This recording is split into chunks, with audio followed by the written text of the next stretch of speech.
everybody, welcome to another episode of Classic Gaming Brothers. I'm Zach. And I'm Seth. And we're the Classic Gaming Brothers. That's right. That's right. I'm back!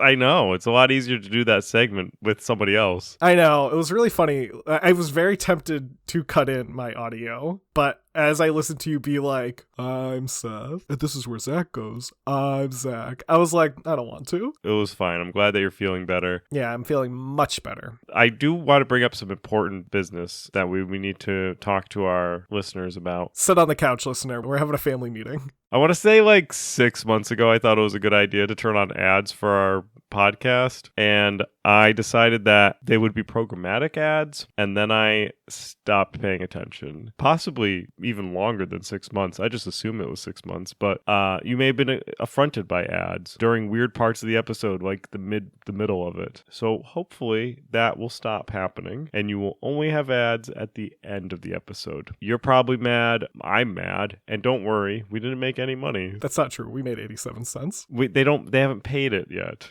Oh, yeah, fair enough. So your distaste, as we have possibly earned 87 cents, but have also possibly earned your wrath. So I turned off the option for Podbeam to automatically put ads wherever they want. That's been turned off. Whatever episodes have been aired, that's kind of in the background. So let's just work about going forward and not having them in weird spots except at the end. And if people don't really like them, write to us and I'll just turn them off completely. Anyway, now that serious conversation is over, keep us in the loop. Or, don't send us emails. Do whatever you want. Apparently, though, our producer Doug just sent us a note and said that all of the money that we made from advertising, he's already pocketed. Yeah, I mean, that's fair. We do owe him like many months of back pay. Years. But anyway. Zach, what have you recently been playing? Seth, recently I've been taking a page out of your book and playing Cyberpunk 2077, which was released in 2020 by CD Projekt Red. I picked it up recently during the Steam Spring Sale, as I now have a computer that can run it. So I figured I would give it a shot, and sure enough, I'm enjoying it.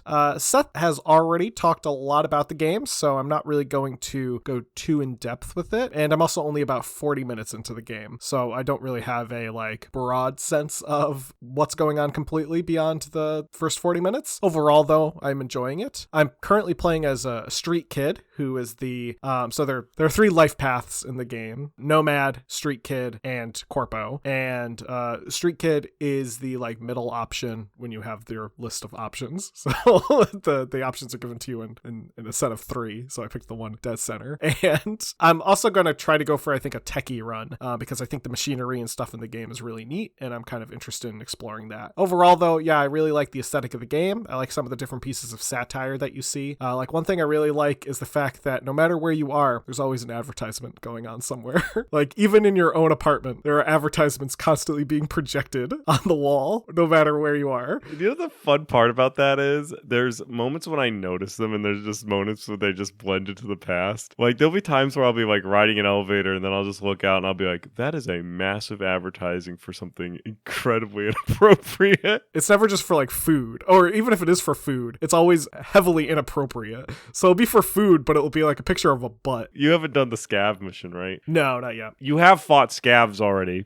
So yes, scavs are people who take people and chop them up and sell them for parts. Yeah, scavengers. Yeah. At one point in time, you will go to a location that does other things with people, and then you'll get advertisements for them. Fantastic. One other thing, I like the trauma team. They're also another kind of fun element that I've encountered, and I hear that I will encounter more often. And they are a private EMT service that also is a paramilitary group. So they are doctors with bullets. They kind of dress like soldiers with stethoscopes, and I love them. They're truly doctors without borders. yeah, they are truly doctors without borders. But only if you have a platinum card. Yeah, only if you have platinum. I like the game so far. I'm excited to dive back into the world of Night City and explore a bit more, and who knows, I'll probably end up talking about Cyberpunk 2077 again sometime soon, because it's a pretty long game, so we will see what other games I manage to play in between playing that. But Seth, What have you been playing recently? So recently I've been playing Manifold Garden, released in 2020 by William Shear Studio. I originally saw this game back during APAX, probably the 2019 PAX, and I recently picked it up on the spring sale as well. Unfortunately, the spring sale is over by the time this episode's released. It ran from March 16th to the 23rd, but don't worry, Steam will have some more sales in the future. It's a puzzler game, so no story-driven adventure ones for me today, where you need to solve physics-based puzzles while exploring a type of MC Escher world with these buildings that are impossibly built that are just like out in the sky. There's twists and passageways, and there's staircases go up and down, and they're upside down, and there is another twist. You can reorient yourself to whatever the new ground is. So if you go up against a wall, you can, instead of jump, you could just go to the wall, and it is definitely gets a little confusing, and you have to try to puzzle your way through various different orientations, and it's been a lot of fun, but it's also a bit of a challenge, which is nice. And the artwork is amazing. It's a very beautiful looking game.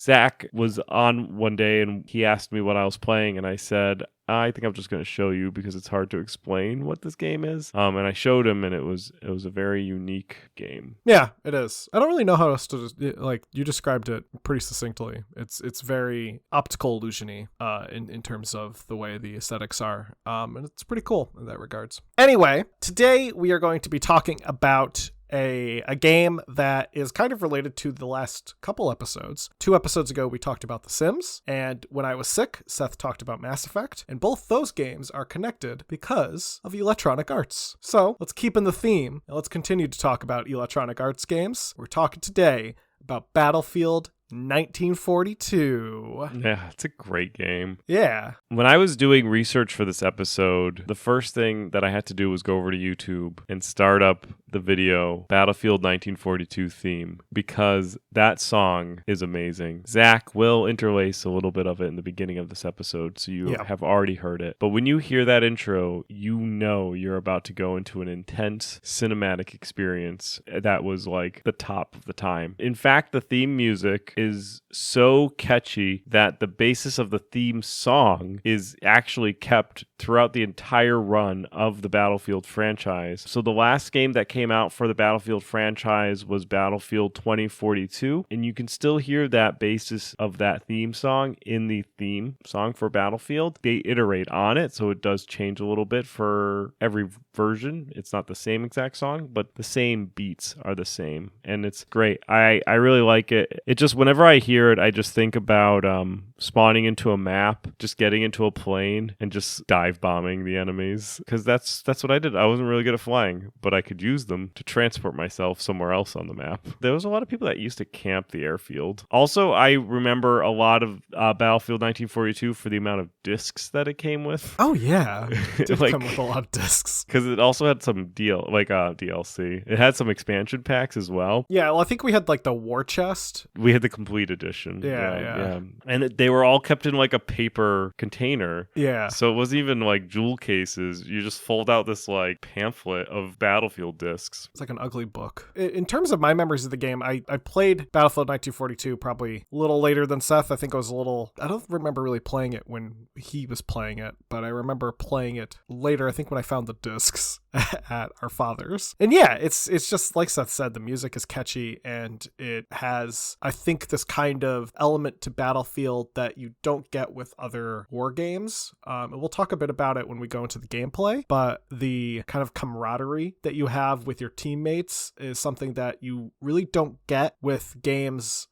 beyond maybe like the original Battlefront for Star Wars, which was heavily inspired by Battlefield. So that's kind of a similar gameplay aesthetic where it's very much based on these teams that you have, and everyone's class is different, and it's kind of this camaraderie that you have with your fellow teammates as you try to take the point. But to get into the history, Battlefield 1942 was developed by a company called Digital Illusions CEAB, better known by their trade name game Dice. Dice was founded in May of 1992 by a group of friends, Olaf Gustafsson, Marx Nystrom, Fredrik Liljegren, and Andreas Axelsson. And these friends were former members of a small demo group that developed for the Amiga. Now, demo groups are something that we really haven't talked about, but essentially they were small independent teams of people who would create audio-visual based works of art called demos. These demos often had no form of gameplay and were simply ways that people were able to show off their coding skills and creativity. Demos were often shared over bulletin board systems and the early internet, though they would meet up in real life for demo parties. And that sounds like just a fun time. I want to go to a demo party. Just a bunch of people blasting like sound card music as they have like weird psychedelic 8-bit graphics blasting on the screen. Sounds great. The group was usually broken down into specific categories. The coder, whose job was to turn the demo's art and music into something that could be displayed in real time on the system it was intended for. The graphic artist, who was responsible for the visual elements of the demo itself. And lastly, the musician, who composed, arranged, mixed, and mastered the music that was featured in the demos. The demos scene was incredibly popular in the Nordic countries, as well as Germany, the Netherlands, Hungary, and France. But they also existed outside of these places and across the world. It was also heavily associated with, but not exclusively tied into, wares groups. And that's W-A-R-E-Z, because that's cool. Wares groups were something that I remember dealing with back in the day. They were primarily groups that were involved in cracking and reverse engineering digital rights management measurements in software. So if you bought a game and didn't want to use the CD with the game, you would download a CD crack and you would get it from a wares group. And sometimes the torrents or wherever they would be called by the uploader would be like wares group whatever or something like that. And the wares would be in their name. And to this day, you may even find torrents, of games, movies, whatever. I don't condone any illegal piracy, but you may see wares in the name of people who upload torrents today. Now, the DICE team themselves got their start primarily creating these demos as a team called the Silence. They all studied at Vaxjö University in Sweden, and thus would eventually establish their company in the same town. Now, Battlefield 1942 wasn't actually a game that DICE came up with. In fact, it was already in development from another company called Refraction Games. Refraction was a Stockholm-based company who created the Refractor engine and were known for a game called Codename Eagle, a first-person shooter set during an alternate timeline World War I. The game, Codename Eagle, sold fairly decently, with around 20,000 units reportedly being sold in 2000, though it did receive fairly mixed reviews, with GameSpot giving it a 5.7 out of 10 and saying that, quote, Codename Eagle is mediocre, but sort of enthusiastically mediocre. Now, the team at Refraction were working on another first-person shooter, what they wanted to be a follow-up to Codename Eagle, and at the time they were working on it, they were acquired by DICE in 2000. The game that they were developing would become Battlefield 1942. Originally, DICE was interested in actually making the game a GameCube exclusive for Nintendo. However, these plans fell through, as Nintendo ultimately had no major online plan for their GameCube. That's not to say the GameCube couldn't go online. It can go online. You need an external modem that you have to buy for your GameCube that gets plugged into the bottom, which was a separate cost. And you also had to make sure you had, the proper assorted either dial-up or broadband setup that could get online with your GameCube. And there were a small number of games that were online compatible. However, the majority of GameCube games are not compatible with online service, including multiplayer games. So like Mario Kart for the GameCube does not do online. Smash Brothers does not do online. Phantasy Star Online did online, which was an MMO. I had some friends that loved Phantasy Star Online. I also think that it's funny that, they clearly could have pushed, if they made Smash Brothers something that could go online, optionally, they would move more modem sales. I think it was kind of silly that Nintendo didn't invest in online, and it would have been interesting, a world where Nintendo invested in online and also Battlefield 1942 was an exclusive Nintendo game. That could have been essentially their killer app at the time of, this was, a few years before Call of Duty came out, so this would have been the killer app for Nintendo, arguably. The game itself was created in the Refractor engine, the same engine used for Codename Eagle. The game, Codename Eagle, has since been considered a spiritual precursor to the Battlefield franchise, largely due to how similar it is to Battlefield. And the team that would go on to work on Battlefield 1942 consisted of about 14 people and used Codename Eagle as a framework to create the new game. Battlefield 1942 would release in September of 2002, and the Mac version was finished in 2004. Yeah, and they actually got to market 1 year before Call of Duty, which is a big deal, so Call of Duty quickly smashed house. I think they were two different games when they originally were released. I mean, to be fair, the original Call of Duty, I played more of the single player of that. Battlefield did not have any single player. Well, arguably you could play with bots. Which is fun in its own right. Yeah. You could make a map where you play with bots but not a story. So Battlefield didn't have like a single player story mode. So let's talk a little bit about what it had going for it. Now, Battlefield 1942 differs from the other first-person war shooters of the time in many different ways. While games like Medal of Honor set the stage and Call of Duty would quickly come and upstage all of the games, it still manages to stand out for the variety of gameplay. Medal of Honor also had a decent single-player story. The game allows you to take the role of 5 different classes or kits. You can be the scout, the assault, the anti-tank, the medic, or the engineer. The scout was armed with a bolt-action rifle, and with the exception of the German elite scouts who would have semi-automatic rifles, the scouts are typically considered infantry-centric. They have binoculars and are able to coordinate targets with artillery, which is useful. The assault, considered most effective at medium ranges, the assault kit is armed with a support weapon, a handgun, and a grenade. The anti-tank is, as the name implies, anti-tank. They're really good at blowing up tanks. It's because they have a rocket launcher.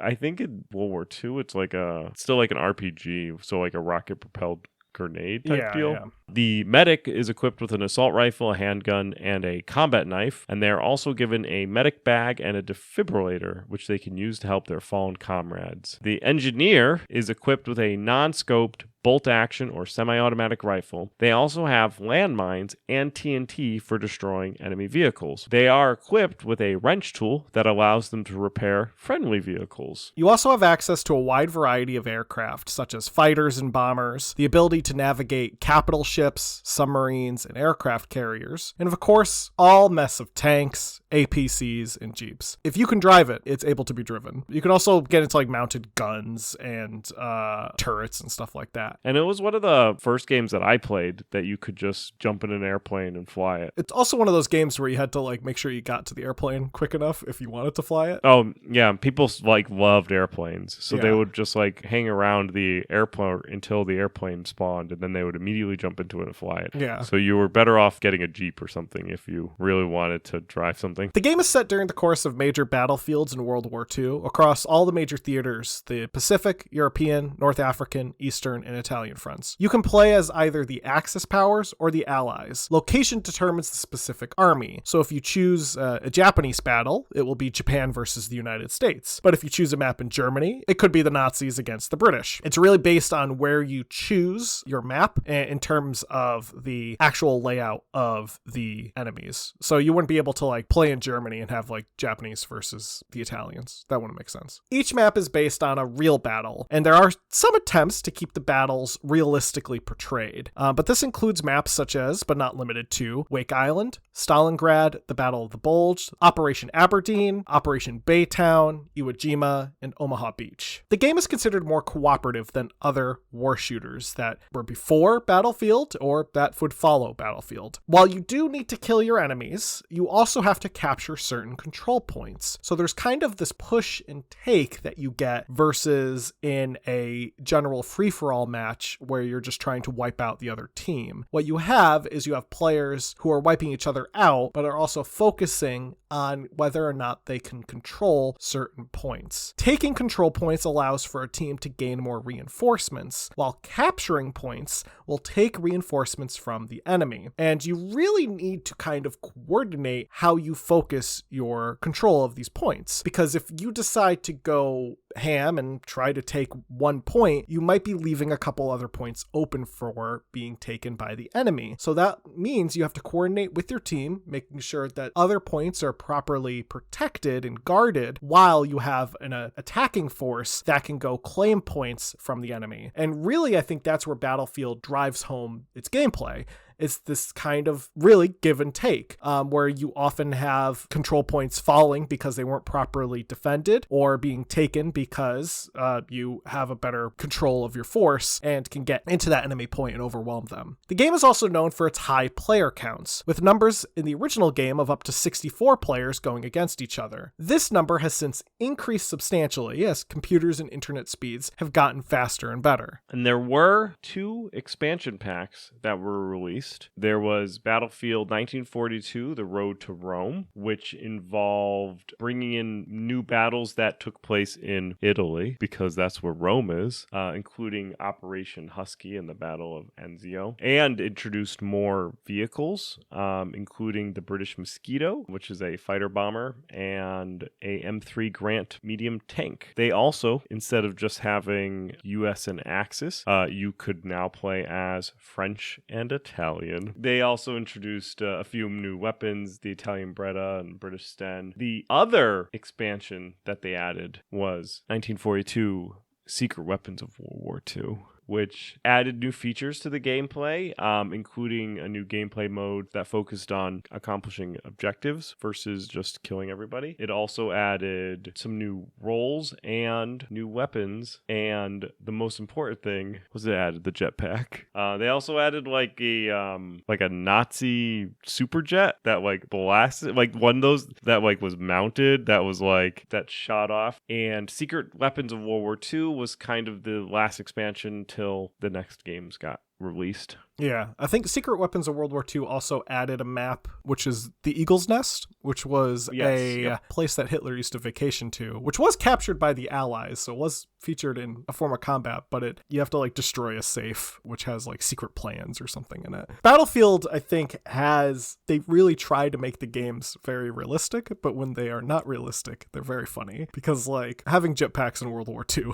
is very silly. Yes. And they like modify the intro as well to show off all the new stuff to that same like great music. They also did introduce in Secret Weapons of World War II, they introduced 2 new factions, the SAS, which is the British Commandos, and the German elite troops, the Waffen-SS and the Fallschirmjägers. And then they would go on to introduce the USMC, the RAF, and the Luftwaffe as playable factions. I think what is interesting is one of the things Battlefield's I think known for is the realism element. I know watching IGN, I think, has a series of YouTube videos that they do with this guy who works at a British arms museum, where he just talks about weapons, and he's covered Battlefield a couple of times, and he seems to indicate when he's talking that Battlefield does a pretty good job with its accuracy in depicting certain weapons, albeit taking some creative liberties for the sake of gameplay. Anyway, Seth, how did Battlefield do in its numbers? The game's release was very successful. Battlefield 1942 had sold 680,000 copies, and by July of 2004, it had sold more than 3 million copies. The game earned about $27.1 million in the United States alone by 2006. According to Edge Magazine, the game was ranked as the 18th best-selling computer game released since 2000. The game was also fairly well received, scoring a 9 out of 10 from Eurogamer, 9 out of 10 from Game Informer, and 9.3 from IGN. Both Road to Rome and Secret Weapons of World War II would also have favorable reviews as well. Battlefield 1942 would spawn a massive franchise. The first follow-up would be Battlefield Vietnam, released in 2004. Following this was Battlefield 2 in 2004, Battlefield 2142 in 2006, Battlefield 1943 in 2009, Battlefield Bad Company in 2008, and Bad Company 2 in 2010, Battlefield 3 in 2011, Battlefield 4 in 2013, Battlefield Hardline, which is a spin-off about like cops and robbers, in 2015, Battlefield 1 in 2016, which is about World War I, Battlefield 5 in 2018, which is back to World War II, and Battlefield 2042 in 2021. One thing I could say about the Battlefield games is their naming is very inconsistent. I like that there was Battlefield 2142 and then Battlefield 2042. I like that there was Battlefield 2142, and then immediately following it was Battlefield 1943.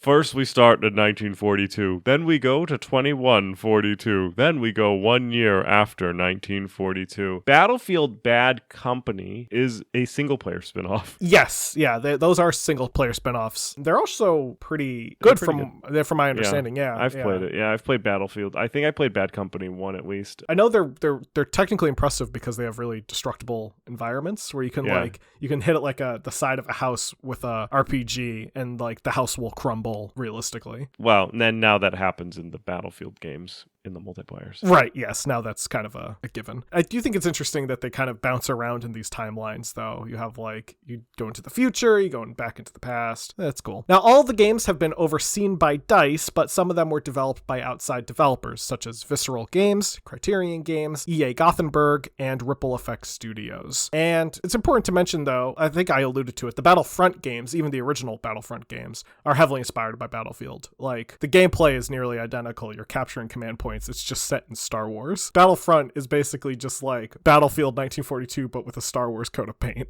Nice. Well, it was great having Zach back as on an episode of Classic Gaming Brothers, so we can actually talk about the retro rewinds. So last week, Zach had me playing Undercover Cops, which was released in 1992 for the arcade in Japan, and then it was released for the Super Famicom in 1995. I played it on a Super Famicom that I emulated. It is a beat-em-up game developed and published by Ireme, and in it you play in the year 2043, and you play as self-described city sweepers who are police officers who beat the crap out of hoodlums. That's what they're sweeping the streets full of crime, and they're doing it with their fists. The sprites are a bit smaller than Streets of Rage, but the action is just as punchy. And for being on the Super Famicom, that's pretty good, because generally when you think of like a beat-em-up game, you think of Sega, because Sega does the beat-em-up games. So having a decent beat-em-up game on the Super Famicom is pretty cool. It's on the Super Famicom because, like I said, it was released in Japan and it never got ported to America, though it feels very American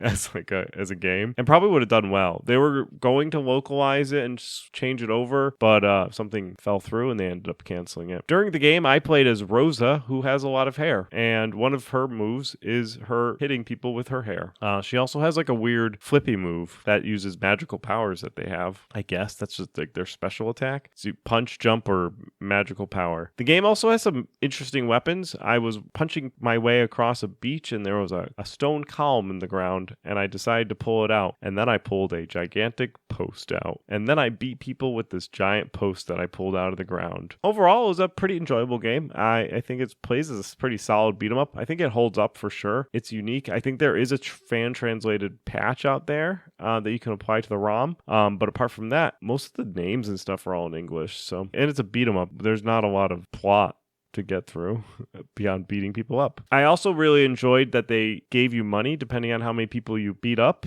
and then based on how much money you got is how much healing you received between stages. For next week, Zach, you could play Road Rash 2 for the Sega Genesis. Okay, I will. Seth had me play Mercs. Mercs came out in 1990 for the arcade. I played the Sega Genesis version, and it was created by Capcom, and it's actually part of a series of games, with the first game being Commando, which is also a pretty fun game. Mercs is a game where you play as a merc, or a mercenary, who is running and gunning their way through a bunch of enemy soldiers, and that's because it is a run and gun. It's kind of like a cross between, I would say, Contra and almost like a shoot 'em up, where Contra is kind of a side-scrolling run and gun, where this is a top-down, scrolling upward kind of run and gun, and it feels more like you're playing a shoot 'em up like maybe like 1942, but as a dude, as opposed to a plane. Overall, it's okay. The controls were a bit tight on the Sega Genesis version. I don't know if they're better on the arcade. I assume they are. And I do think that other games in the genre hold up a bit better. For example, Heavy Barrel, which came out on the NES, I think is a slightly better run and gun of kind of the same idea versus Mercs for the Sega Genesis. Again, I don't know if this is just because the Sega Genesis version isn't the best port of the arcade version, so I'd be willing to try the arcade version, see if it's any different. But overall, I would say it doesn't hold up the way way that other games in the same genre do hold up. Next week, Seth, you can play Syndicate for the Sega Genesis. Fun. Well, with that, thank you everyone for joining us. I'm glad to be back. If you have any comments about today's episode, you have any memories of 1942, you want to tell us all about maybe the weird mods and stuff that you put into your game, let us know. You can do so by emailing classicgamingbrothers@gmail.com. You can also reach out to us via our Facebook, Instagram, Twitch, or Twitter. Facebook, Instagram, and Twitch are Classic Gaming Brothers. Our Twitter is CG Brothers Pod. We are available on all the podcasting applications out there, so if you want to let your friends know about us, tell them they can listen to us on, Stitcher, iHeartRadio, or Podbean, all those places. That's where we are. And